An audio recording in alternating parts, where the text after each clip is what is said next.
ឯកាពាក់កណ្ដាលជីវិតហើយមិនដេចឡើយមិនតន់ជួបអ្នកយល់ចិត្ត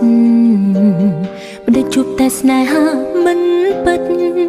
មិត្តភក្តិចិត្តស្និទ្ធក៏ទុកខ្ញុំចោលចង់ធ្វើអ្វីក៏ធ្វើម្នាក់ឯងគ្មានអ្នកណាហួងហាយគ្មានអ្នកខ្វល់នៅឯណាសុភមង្គលខ្ញុំចង់ស្គាល់ចង់មានជីវិតដូចគេដែរពីបាចិត្តគ្មានអ្នកលួឈឺបេះដូងក៏គ្មានអ្នកថែគ្មានអ្នកណាចាប់អារម្មណ៍នឹងម្នាក់នេះទេរួមមួយខែសែនវេទនានឹងស្រឡាញ់អ្នកណាអ្នកនោះឲ្យទឹកភ្នែកស្មោះអ្នកណាអ្នកនោះក៏តែងបោកប្រា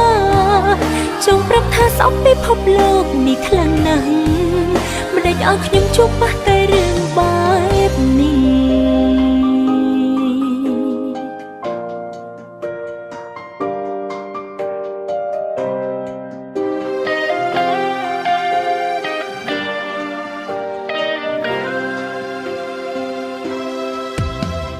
ចង់ធ្វើអ្វីក៏ធ្វើម្នាក់ឯង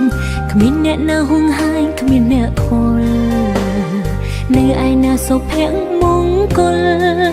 ខ្ញុំចង់ស្គាល់ចង់មានជីវិតដូចគេដែរពីបាចិត្តគ្មានអ្នកលួឈឺបេះដូងក៏គ្មានអ្នកថែគ្មានអ្នកណាចាប់អារម្មណ៍នឹងម្នាក់នេះទេរួមមួយខែសែនវេទនានឹងស្រឡាញ់អ្នកណាអ្នកនោះឲ្យទឹកភ្នែកស្មោះអ្នកណាអ្នកនោះក៏តែងបោកប្រាចង់ប្រាប់ថាស្អប់ពិភពលោកនេះខ្លាំងណាស់មិនដេចឲ្យខ្ញុំជួបបាស់តែរឿងបែបនេះ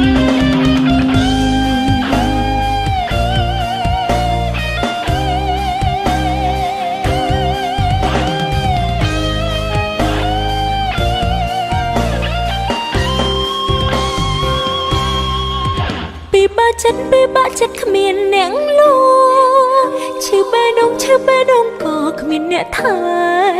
គ្មានអ្នកណាចាប់អារម្មណ៍នឹងម្នាក់នេះទេរួមមួយខែសែនវេទនាណាស្រឡាញ់អ្នកណាអ្នកនោះឲ្យទឹកភ្នែកស្មោះអ្នកណាអ្នកនោះក៏តែងបោកប្រាចង់ប្រាប់ថាស្អប់ពិភពលោកនេះខ្លាំងណាស់មិនដេចឲ្យខ្ញុំជួបបាស់តែរឿងបែបនេះតើថ្ងៃណាខ្ញុំបានជួបអ្នកយល់ចិត្ត